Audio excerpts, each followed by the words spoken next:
The day democracy stood still. A timeline of the January 6th Capitol attack.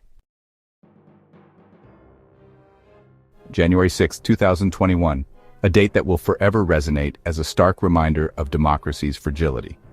What began as a political rally in Washington, D.C., transformed into an unprecedented assault on the U.S. Capitol, shaking the foundation of America's democratic principles.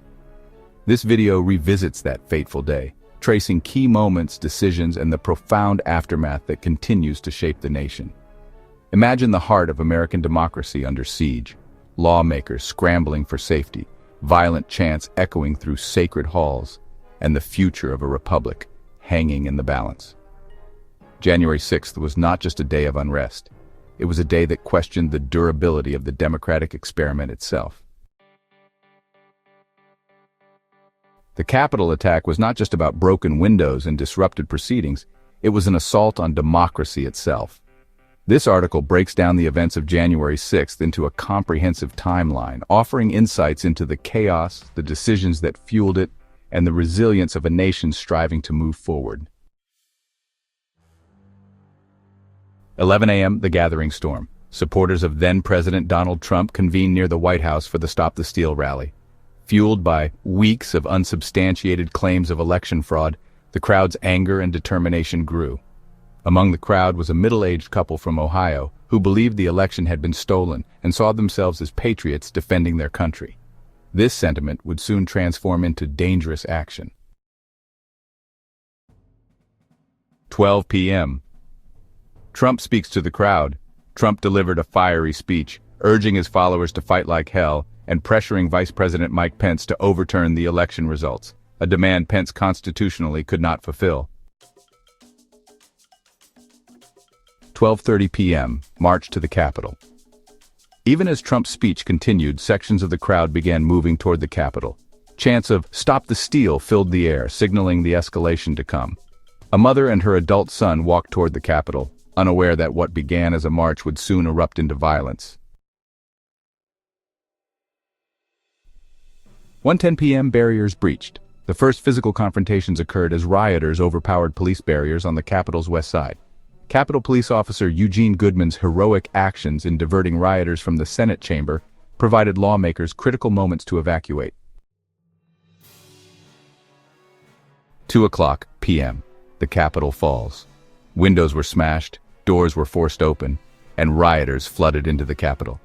Officer Brian Sicknick sustained injuries during the confrontation and later died, symbolizing the human cost of the day's violence. 4:17 p.m. Trump's mixed message. After hours of silence, Trump released a video urging rioters to go home while also telling them, "We love you. You're very special." 8:00 p.m.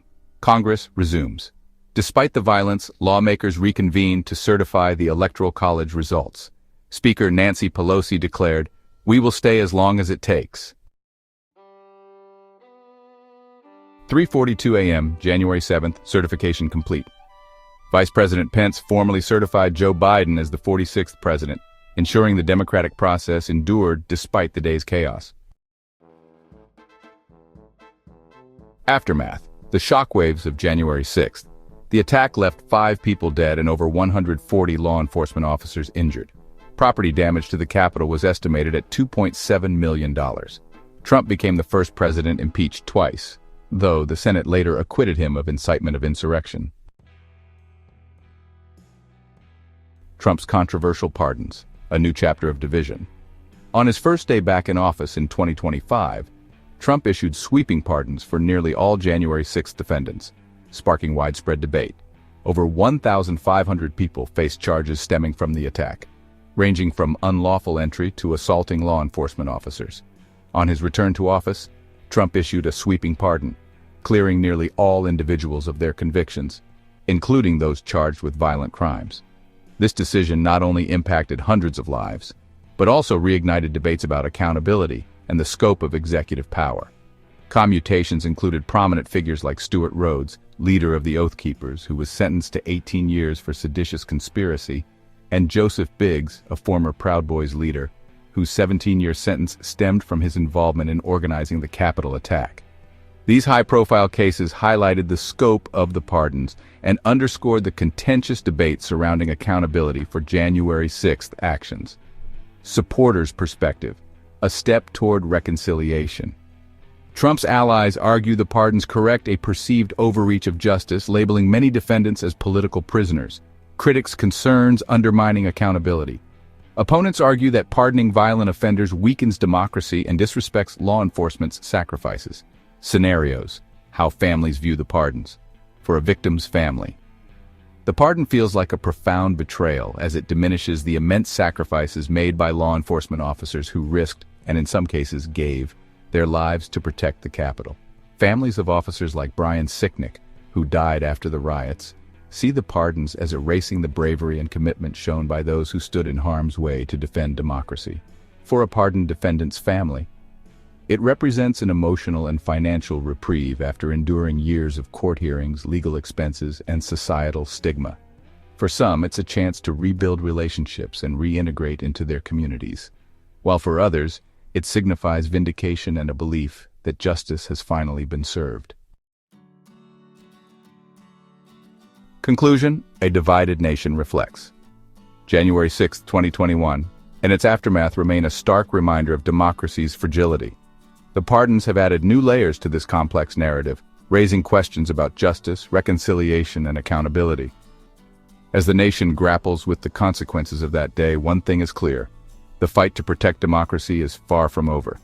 Thanks for watching. Please remember to subscribe and click the notification bell to stay updated on our latest discussions. If you have thoughts, drop them in the comments below. Until our next episode, stay informed and take care.